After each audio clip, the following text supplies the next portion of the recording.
Hello, and welcome to Ipsa Dixit, a podcast on legal scholarship. I'm your host, Brian L. Fry, Spears Gilbert Associate Professor of Law at the University of Kentucky College of Law. My guest is Priya Baskaran, Assistant Professor of Law at American University Washington College of Law.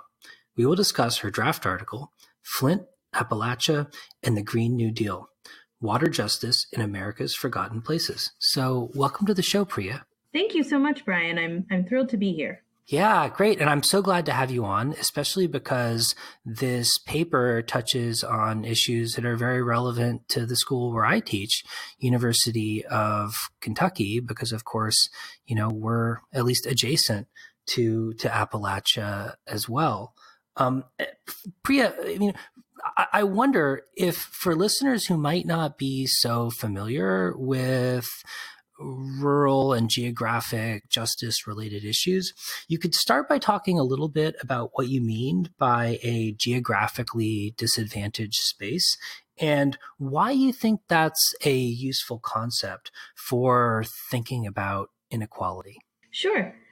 So I think one of the things that motivated me to write this particular paper and to start this dialogue to use the term geographically disadvantaged space when we talk about poverty is that it is so prevalent in the last, I would say, 3 years, especially, to view our nation in terms of rural versus urban. And that's become this dichotomy that's actually false. And in many ways, although these places are distinct, they share so much in common in terms of structural factors that have made poverty possible in rural communities and in urban communities. And all of that kind of gets papered over and covered up when we just think about things in terms of urban versus rural and urban identity and rural identity, as opposed to taking a look at some of the structural factors that have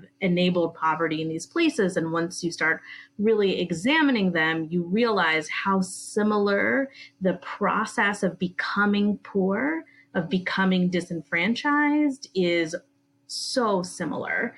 And that's what I'm trying to do in this article by comparing two what look like very distinct communities, Flint, Michigan, and McDowell County, West Virginia, the southern coalfields, and drawing a lot of comparisons between what's been going on in these two places and using water as a way to really drive that home. I use this term geographically disadvantaged spaces, which is sort of a play on a term that geographers have used for a really long time, spatial inequality or spatial disparities, which is essentially the concentration of a lack of resources within specific geographic bounds. So a lack of schools or green space or public transportation, or appallingly enough, potable water, right? And all of these things are confined within these geographic bounds and make a place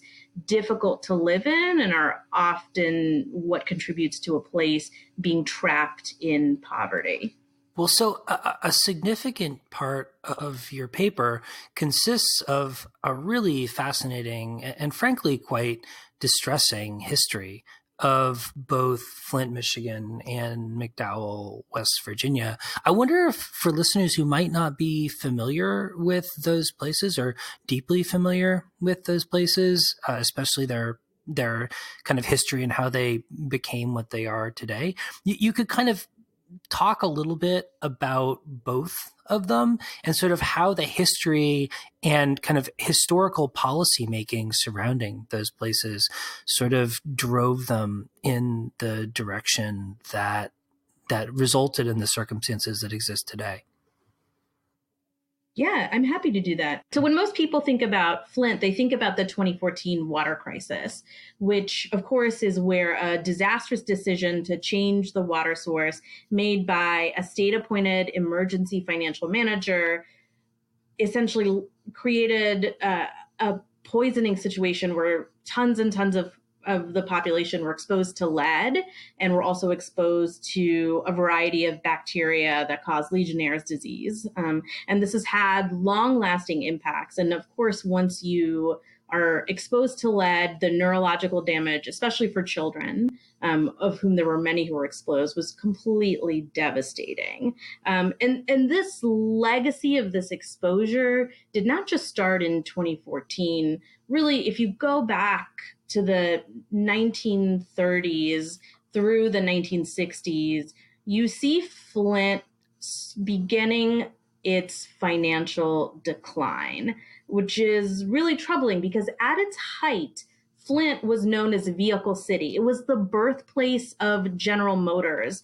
It was the site of one of the most famous strikes by the United Auto Workers that won better wages and working conditions for African American workers and white workers alike. It was a place where the middle class, especially the Black middle class, was really able to get a foothold.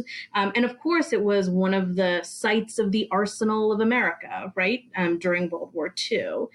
But as time progressed, particularly the period between 1940 and 1960, we start to see an uncoupling between General Motors and the actual city of Flint, meaning its physical boundaries, that really laid the foundation for some of the problems that Flint faced. And to understand that, you really, in some ways, need to understand manufacturing. Manufacturing takes tons of water, right? It takes so much water to build a car.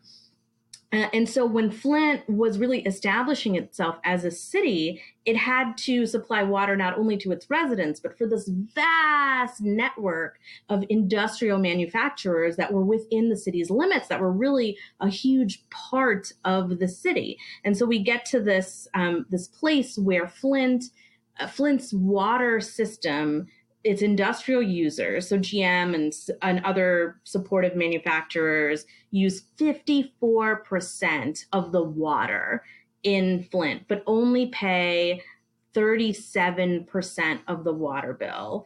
And then in stark contrast, the residents of Flint only use a small percentage of the water, about 30%, but account for about 50% of the revenue. And this is because the city has worked out this sweetheart deal with GM saying, you are our economic engine. And so we're going to give you this discount, even though you use most of the water and we've built pipes so that you can use all of this water. You only have to pay us, a fraction of what it actually costs, right? So in the 1940s, GM starts wanting to build new factories. There's not a lot of room in Flint. It's much cheaper to build these factories in the suburbs. So they start doing that there. And they tell the city of Flint, we're going to move to the suburbs, but, we're not going to close the factories in the city. And we're still going to buy water from you. You just need to connect our new suburban factory, to the city water system, and we'll still be a customer, right? In fact, we're adding more water customers to you, our old factories and our new factories. Unfortunately, the factories in the suburbs don't fall in your tax base, but hey, you can't win them all, right? You're still getting a lot of money out of us. So what happens? They move the factories to the suburbs. They close the factories in the city, right? And they are buying water, right, from Flint for the new suburban factories, but they're still buying it at the discounted rate. And Flint is not recouping any extra tax revenue because GM has moved outside its city limits. So now the city is burdened with all of this physical infrastructure that's really old, because GM has been around for a very long time, that was meant to supply these big factories that it doesn't have within its city limits anymore. And it's become poorer because it just lost a huge commercial revenue base. And this then starts the slow decline of Flint, right? It's getting poorer and poorer as GM is expanding out into the region and the city isn't able to capture any of the money. And this is, of course, completely enabled by the other main thing that allows for the creation of a geographically disadvantaged space, which is government complicity, right? So obviously, GM was an unofficial constituent of the local politicians, right? They said that it was okay to sign this very questionable deal to allow GM to move out into the suburbs, right, to the detriment of the city and her residents. And it also includes the federal government, which, while GM is moving into the suburbs, are creating all of these policies under the New Deal, particularly the FHA, to provide loans to bankroll new developments in the suburbs, right? So they are consciously endorsing this divestment from the city into the suburbs, right? And the context of much of this, of course, is entrenched in race and class concerns, because if you were African American, if you were low income, your own government deemed you a credit risk and then created their investment policy accordingly. So if your own government takes that stance, right? Certainly you can't expect a large corporation to have any sort of loyalty to its supposed birthplace. Well, and so, I mean, this story is so powerful and one that I hadn't heard told in that way before. But even more so, the story you tell about McDowell County, West Virginia, which is both really unusual and interesting and also really troubling in, as you point out, in some really similar ways, in some really different ways, but in ways that sort of resonate with the story of Flint. So I wonder if you could talk a little bit about McDowell County and sort of the parallels you see to what happened in Flint, Michigan. Yeah, I'm happy to do that. I joke with my students that GM is must be so jealous of coal, because whereas GM was really a great model of corporate dominance, coal had it locked down. They created the towns. They didn't have to pander to local politicians because they ran something called a company slate, to completely create this closed system where they control everything. So McDowell County, West Virginia, is located in the southern corner of the state, and it actually at one point was called the Free State of McDowell because it had a really significant African American population. And part of the reason for this was very intentional. So the way that coal works, it's an extractive industry, it's a natural resource. So it's not everywhere. It's located right along specific mountain ranges, right, and coal deposits.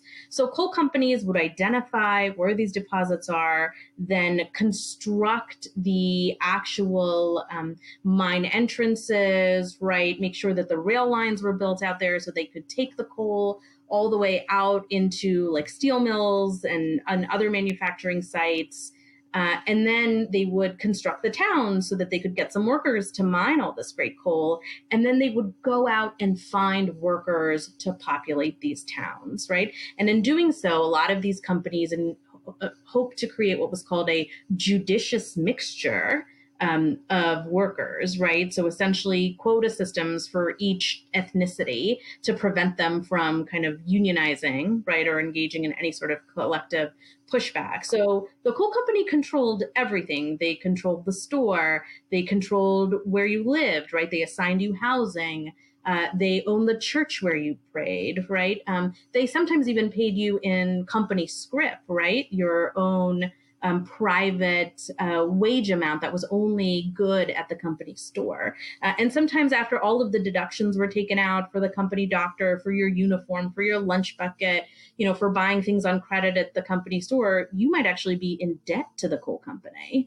And so they had created this completely closed universe and were able to, as a result of corporate dominance, really get the whatever tamp down, I should say, whatever pushback or rebellion there would be in terms of the workers. They controlled the politicians, as I said, through the company slate.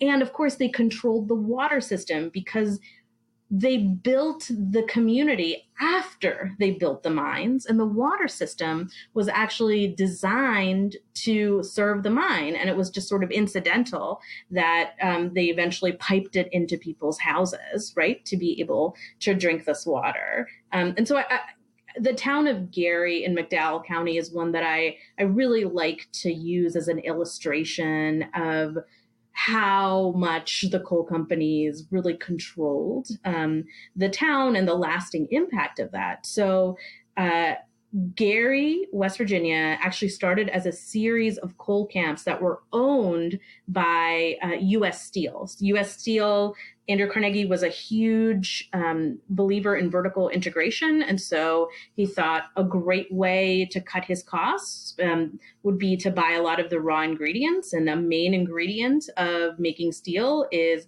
a metallurgical coal. So he bought all these coal mines. He built these communities.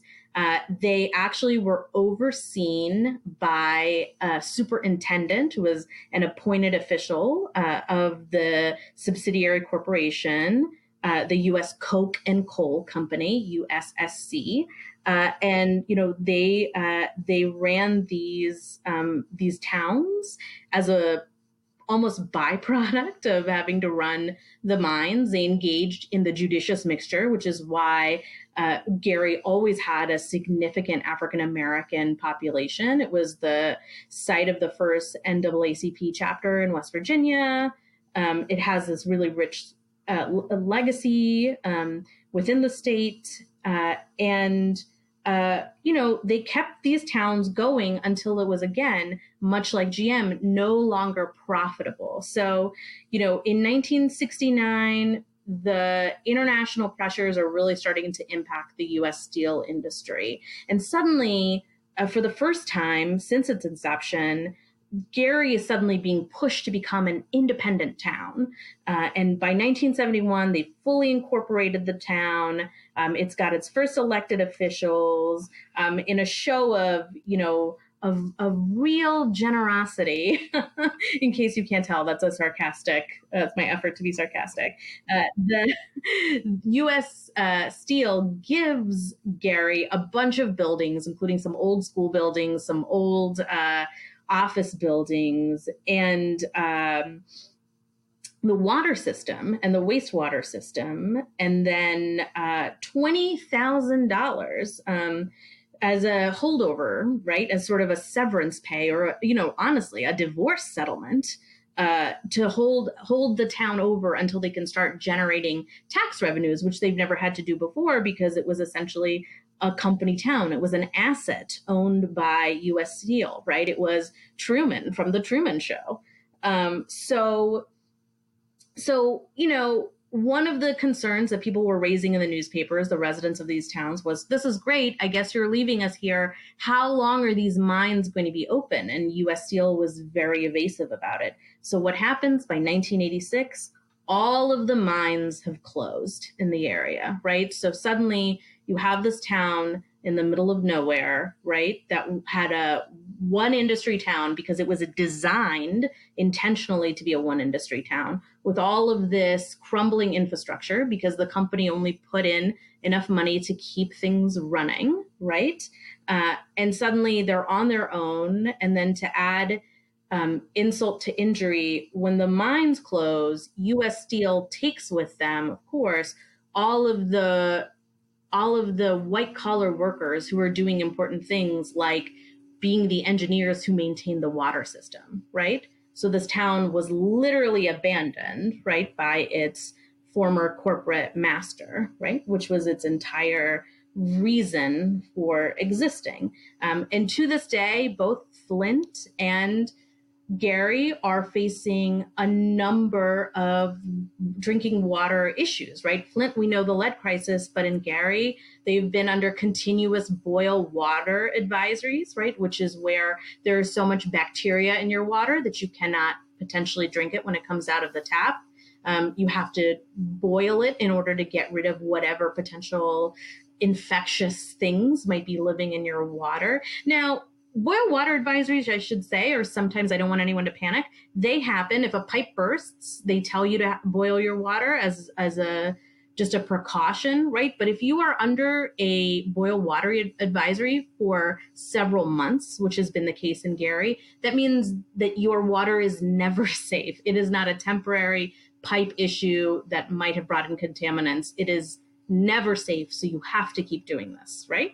And so that's alarming. That's a really alarming thing to have to face, right? In the United States of America, it is dissonant. It is cognitively dissonant, right? When compared to talks of drones, right, or glamping, right? You don't think of families who don't consistently have access to safe water. And then when you realize that these families are also consistently poor and often people of color, right, it makes you question what we are doing as a nation.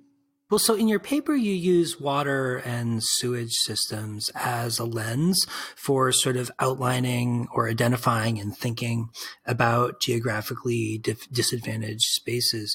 Do you think that water and sewage systems work as a good proxy for other kinds of infrastructure deficiencies that might also be present in the kinds of areas you're interested in studying? Definitely. I use primarily water because, as a colleague of mine once said in West Virginia, I can get people to pay for water. I can't get them to pay for something that could be solved with an outhouse, which is a fair point. But water is definitely a proxy. It is the, if you will prefer, if you will allow me a small joke, the canary in the coal mine, right? For sort of the economic distress of a community, because if you don't have potable water, you are going to have businesses leave, you are going to have people leave, you are going to have schools that are closed because they don't have drinking fountains that are safe. And that causes what's called an infrastructure death spiral, which is where there is a crisis. The crisis causes people to leave. The leaving then prevents the locality from having the money, right, which usually comes from a combination of water bills, right, and like municipal reserves or other municipal debt options like bonds, right, from fixing the problem, right, because they're literally hemorrhaging their tax base. And then this just causes the problem to get worse and worse and worse. More and more breaks happen. They can barely fix the breaks, let alone reinvest in overhauling the system the way that it needs to be. So it's the death knell. And oftentimes the same communities that are trying to engage in some form of economic development, like getting high-speed internet, or trying to figure out if they could get some opportunity zone money, are the same ones that are having water problems, and trying to do one without the other is impossible. So, bringing in broadband internet when you don't have running water that's potable, it is not helping that community. Well, I got to say, in my experience, there's a tendency for a lot of people to try to kind of naturalize these kinds of scenarios and present the situation in places like Flint and McDowell and other places as if it's kind of an inevitable function of the geographic location in which they are or the historical circumstances that arose around them. And I feel like your paper and the narrative in your paper really pushes back against and dispels that kind of naturalizing impulse. I wonder if you could talk a little bit about that and maybe like why it is that sort of the idea that, oh, well, these communities ought to just kind of fix themselves and kind of reform in order to solve these problems isn't really realistic. Sure. I think part of the problem in ignoring the consequences and the actual history is assuming that this is something that just happened that cannot be fixed, when the reality is it can be fixed. It can't be fixed perfectly, and Flint is never going to be Vehicle City again, right? But Flint can be a small, sustainable place if there are resources that are put into Flint to help them actually engage in economic transition planning that also, as a part of it, right, addresses sustainable water infrastructure, right? I mean, Flint's problem is that it is carrying, I mean, Flint's problem prior to the lead crisis, and this problem is still continuing, is this enormous physical infrastructure that no longer comports with its current economic reality, right? So it has to figure out a way to adapt and to ameliorate that difference in order to become a sustainable place. And I think that is the same problem for these rural communities that are still struggling with these bequeathed infrastructure systems, right? That don't necessarily comport to the realities of their specific geographic place anymore. And for every person on the East Coast who says, who says, why should we concern ourselves with this? These folks should just move elsewhere and make their lives elsewhere. The reality is it's sort of a test case for what we are going to have to do as a nation, right? Because climate change is going to significantly impact the way that certain cities that are now considered, the I would say like the urban centers, the vibrant places, right, in our nation are going to be massively impacted by climate change. And we're going to see a shift in those places too. And we should be considering as a nation, how do we create a sort of a balanced fiscal portfolio for making water infrastructure sustainable in all of these different places, right? And how do we help small places, medium places, large places sort of transition as our economy continues to evolve and change, right? Because I always joke, if you had told a coal miner in the 1950s that that one day West Virginia was going to be a very economically distressed nation with an incredibly, depressed state with an incredibly low labor participation rate, he would look at you like you were crazy, because he would say, do you see the construction boom that's going on? You can't make steel without coal, and I think of that often when we think of the tech sector, right? Of saying, one day maybe these tech jobs might not be what we think they are. And, someone in San Francisco, right, having a green smoothie saying, are you mad? Right? Like I have so many job offers every day. I'm constantly recruited by headhunters, but it is this feeling that everything is really temporary. And so we have to really think about, it could happen to us at any moment. So what is our long-term strategy? And the fact is we can't live without water. So why don't we start with thinking about how water and economic transition can sync up, right? Especially since these are great test cases for sustainable water infrastructure development, and take those lessons and then start applying them, right, in like arid regions of the country, right? Phoenix is supposed to be the hottest place in America, by 2050, right? So maybe this is a great way to start thinking about and incubating technologies and implementing them, so we can help Phoenix, which is a growing place for now, right? That we could potentially help Washington, D.C., which is going to be intensely impacted by climate change. So it's all part of this really national narrative. You can't carve out these geographically disadvantaged spaces, because we're all always at risk of becoming a geographically disadvantaged space if we don't counter decades of corporate and government divestment with active policy and investment, right, to sort of act as a counterbalance. So, I wonder if you could identify a couple particular policy changes or policy moves that you think would be beneficial in places like Flint and McDowell County, specifically in relation to your suggestion in the paper that a kind of quote unquote Green New Deal concept might be a way of sort of reframing how we think about these places and maybe think more broadly about infrastructure policy. Sure. So it's been almost a year since the Green New Deal was first really placed into our collective consciousness. And it was supposed to be a joint initiative to address, climate change in terms of counteracting, our carbon footprint and our emissions, our greenhouse gas emissions, but also an attempt to create, much like the original New Deal, sort of a jobs creation program to sort of incorporate both displaced workers from the fossil fuel industries as well as just other disenfranchised workers into a new economy, right? Created by green jobs.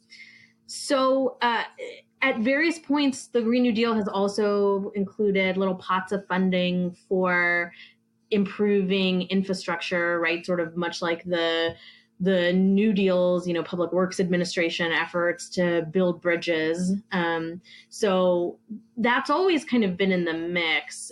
My hope has always been for the Green New Deal that it is more than just a jobs creation program, which is helpful, but it is not a place-based strategy to help transition geographically disadvantaged spaces, right? It is great if you can deploy an army of folks to dig up pipes in Flint and to replace lead pipes with modern technology to build, stormwater bins and everything else that you really need. But it is not helpful once that project is over and those folks leave. And, Flint has gone from, over 200,000 folks at its height to, 99,000 now and dwindling every day.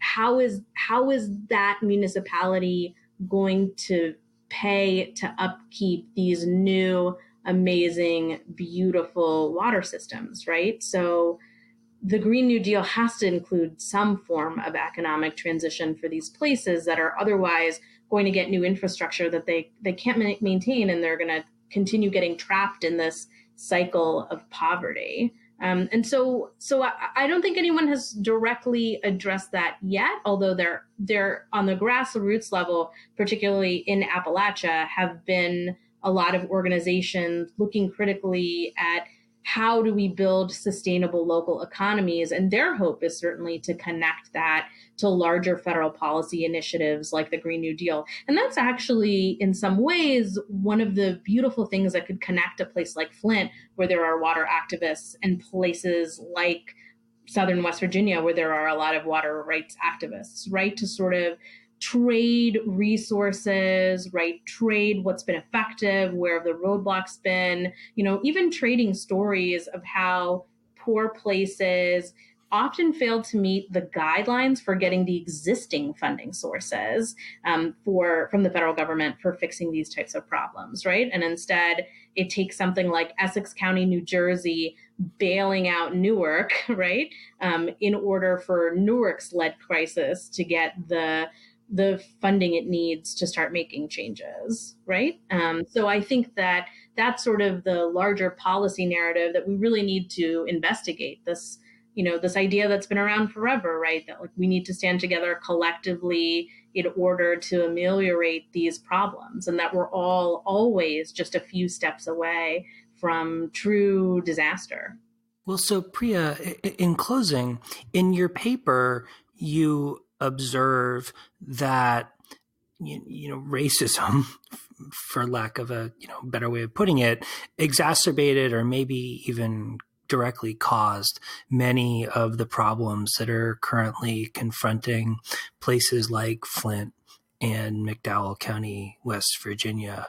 I wonder if you think that is still potentially a problem today, and whether there's a risk that a similar kind of, or maybe a kind of modern version of the same kind of racist policy could be a problem for the Green New Deal and its implementation in relation to these people and the communities that live there. And if so, how we might go about mitigating that problem, or ideally avoiding it altogether. Sure. So the impressive thing about the Green New Deal as proposed as a resolution is that it does explicitly name racial justice as an objective. It does name that this is a problem that is particularly experienced in communities of color and low-income communities, which are sometimes the same communities. So I think the fact that there is an explicit acknowledgement puts you that much closer to creating policy solutions that really take that active anti-racist objective seriously. Now, one way in which I think the legacy still exists is in the reliance on municipal bonds for funding lots of infrastructure projects, including drinking water systems, right? So it used to be that redlining, right, made you ineligible for certain funds, right? Redlining being explicitly race-based. And now, in many ways, municipal bond funding has sort of replaced redlining. It's not explicitly racist the same way that the Hulk maps were, but it sort of builds off the legacy of a place's creditworthiness, right? And if you've been steeped in this economic decline, right, like a place like Flint has, right, in part because of racist policies, and the municipal bond rating agency is just taking a look at your books and the amount of times that you've defaulted and whether or not the state has placed you on essentially financial probation with this emergency fiscal manager, you're going to get a very, very low bond rating, right? That's going to prevent you from effectively raising money for your new pipes or your school or anything else you need, right? But that bond rating, what it doesn't acknowledge, right, is that all of that stuff that goes into the bond rating is really built on a history, a legacy of racist policies. And so we've got to think critically about our reliance on bonds and how that impacts the way that we fund infrastructure, right? So like right now, there isn't anything that says if you have a low bond rating that, there are these other sources that are available to you. It just says you have a low bond rating, you're a risky investment, we'll try to help where we can. You might still be able to get, this pot of money from HUD and maybe, depending on how bad the bond rating is, some other money from the state revolving fund for drinking water projects. But it really doesn't kind of explicitly address that funding gap, which is again, just built off the legacy of those initial racist policies. So I think working to undo some of that and our dependence on bond ratings is important. And part of that is that dependence on bond ratings reflects also a belief that the private market is going to be able to help dig these geographically disadvantaged spaces out of their particular problem, right? And I think it is a problem that's been created by corporate abandonment and government disinterest, and it can only really be remedied by significant overcorrection by the government rather than relying on the private market to fill that void. Awesome. Well, Priya, thanks so much for coming on the show. I learned a lot reading your paper and even more talking to you about it. And I look forward to reading the final version. Great. Thank you.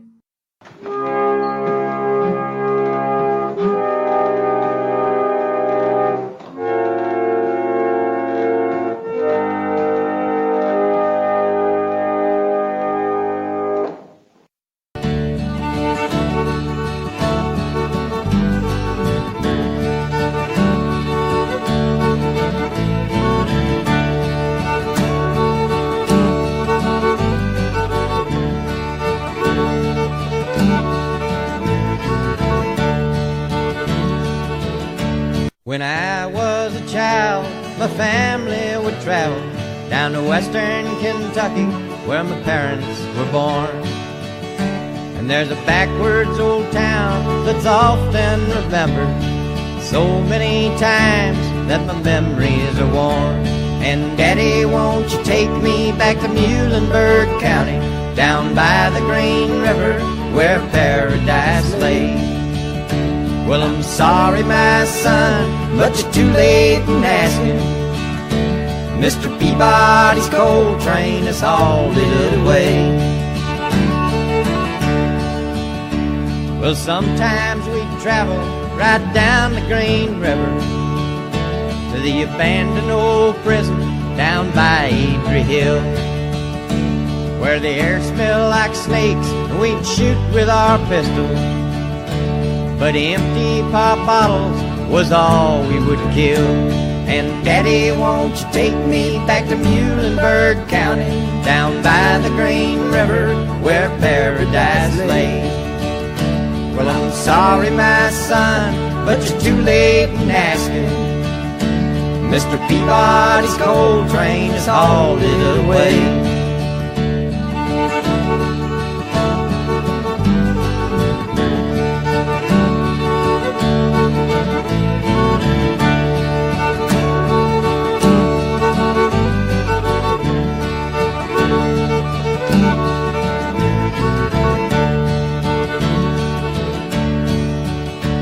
Then the coal company came with the world's largest shovel, and they tortured the timber and stripped all the land. Well, they dug for their coal till the land was forsaken, then they wrote it all down as the progress of man. And Daddy, won't you take me back to Muhlenberg County, down by the Green River where paradise lay? Well, I'm sorry, my son, but you're too late in asking. Mr. Peabody's coal train has hauled it away.